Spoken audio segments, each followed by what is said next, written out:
Good morning, everyone. None of what Mr. Vanji said, I'm not going to talk about my project, or I'm joking. Okay, I started working at a very young age. I was 15 when I started helping my mother in the business family. I loved it, and even now, whenever I have the time to do it, I do so.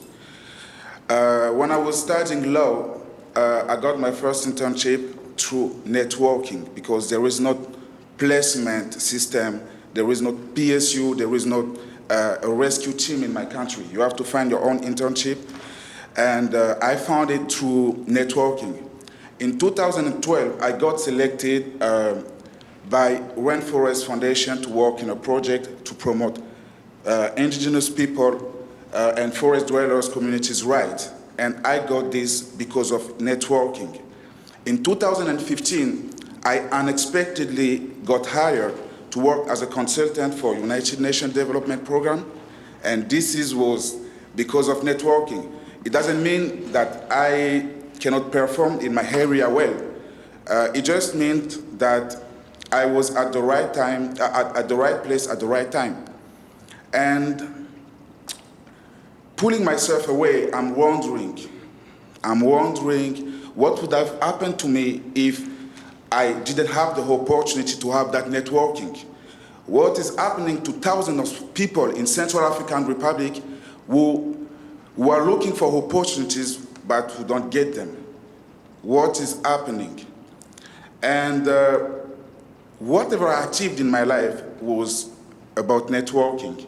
And the world in which we live now, it highly depends on networking. And this is something we really need to think about. 4% of people in my country have access to internet. The government invests like 12% of the national budget in education. It sounds like a joke, but it's true. And the employment rate in my country is like 50%. It means out of 100% that are skillful, that can perform well in the area, only 50, barely 50, half of them will have the opportunity, will have the chance to work, to do what they want to do. It's actually awkward because people feel hopeless. People are scared. They wake up every morning and are asking themselves, what am I going to do in my life?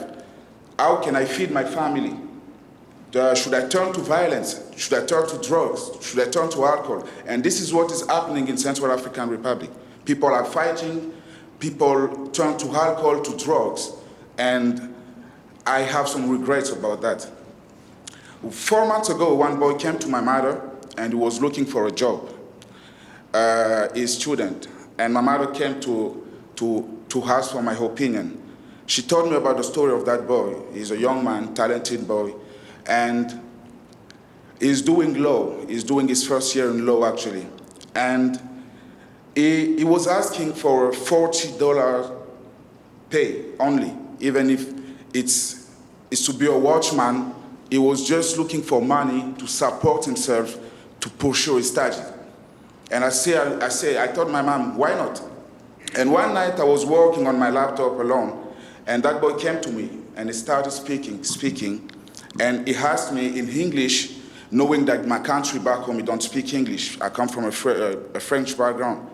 And he started speaking English, said, sir, I heard that you speak English. I said, okay, all right, I can try my best. I just had the opportunity to study in an English-speaking place, that's all.